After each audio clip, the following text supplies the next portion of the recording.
Itatiaia Internacional. Assembleia Geral das Nações Unidas, em Nova York. E a nossa enviada especial Edilene Lopes tem informações também em cima do fato dos bastidores da Assembleia Geral da ONU. Uma das notícias que mais repercutiram nas últimas horas foi a declaração de Donald Trump de que ele deve se reunir na próxima semana com o presidente Lula. Edilene, o que você tem de apuração? Esse encontro de fato vai acontecer?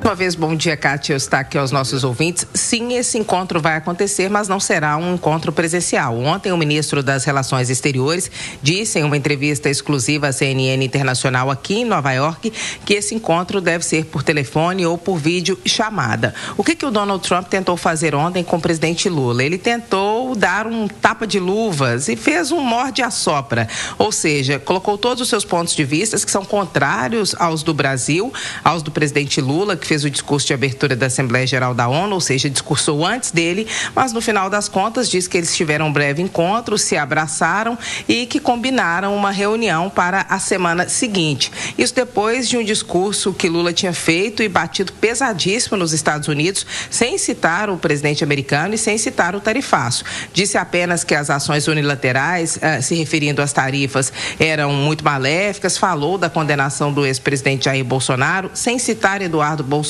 falou de traidores da pátria que articulam fora do Brasil contra o país. Enfim, fez uma série de referências que pesam negativamente contra Donald Trump e, na sequência, Trump falou: ô amigo, vamos fazer um encontro. Só que a base do presidente Lula, a interlocução do presidente Lula, sabe que essa também é uma jogada de Trump e enxerga isso como pudesse ser uma pegadinha, porque no encontro presencial, nós vamos lembrar, há meses atrás, com o presidente da Ucrânia, Volodymyr Zelensky, transmitido ao vivo do Salão Oval, Donald Trump fez o convite para o encontro e chamou Zelensky de ditador em rede internacional. Lula não se submeteria a esse constrangimento. Então, desde um primeiro momento, quando a diplomacia brasileira disse que esse encontro não havia sido oficializado, que os dois trataram ali quando estavam sozinhos em uma área reservada para presidentes, o encontro foi de menos de 1 minuto, mas que pegou de surpresa a própria equipe de Lula e pelas reações que nós vimos dentro do salão da Assembleia Geral da ONU, até mesmo a equipe e a base do presidente Donald Trump. Ninguém sabia que ele falaria isso.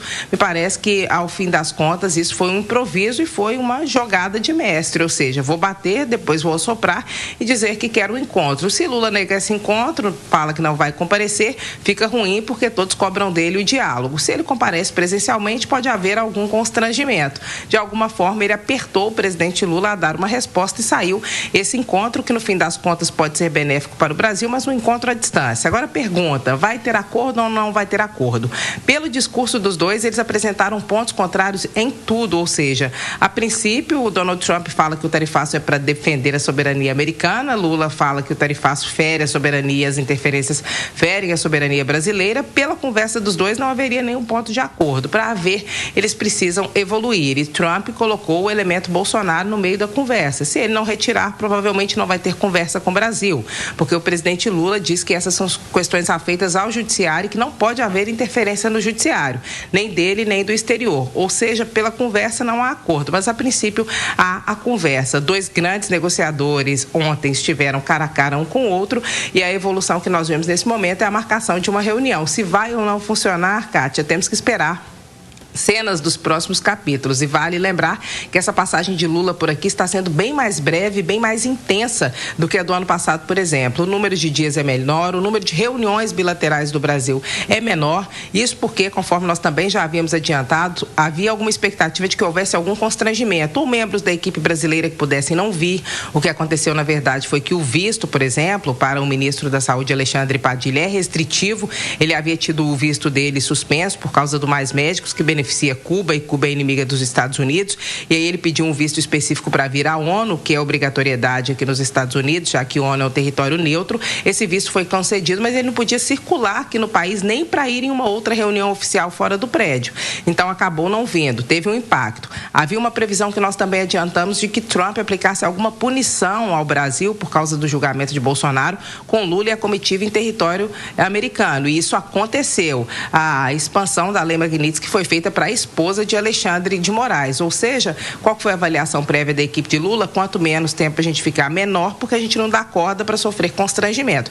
Então, a passagem de Lula é bem rápida e ele vai embora hoje às 3h15 da tarde, concede uma entrevista coletiva e, na sequência, volta ao Brasil. E antes, quando não se sabia se essa reunião seria presencial ou à distância, porque os dois haviam tratado, mas as equipes ainda não sabiam, a equipe de Lula já se adiantou. Se houver uma reunião e o presidente tiver que voltar, ele volta na semana que vem, mas ele não passa o final de semana aqui em Nova York. Ou seja, há um milindre do governo brasileiro sobre alguma ação em relação à equipe brasileira ou ao Brasil por parte dos Estados Unidos. Cátia Eustáquio.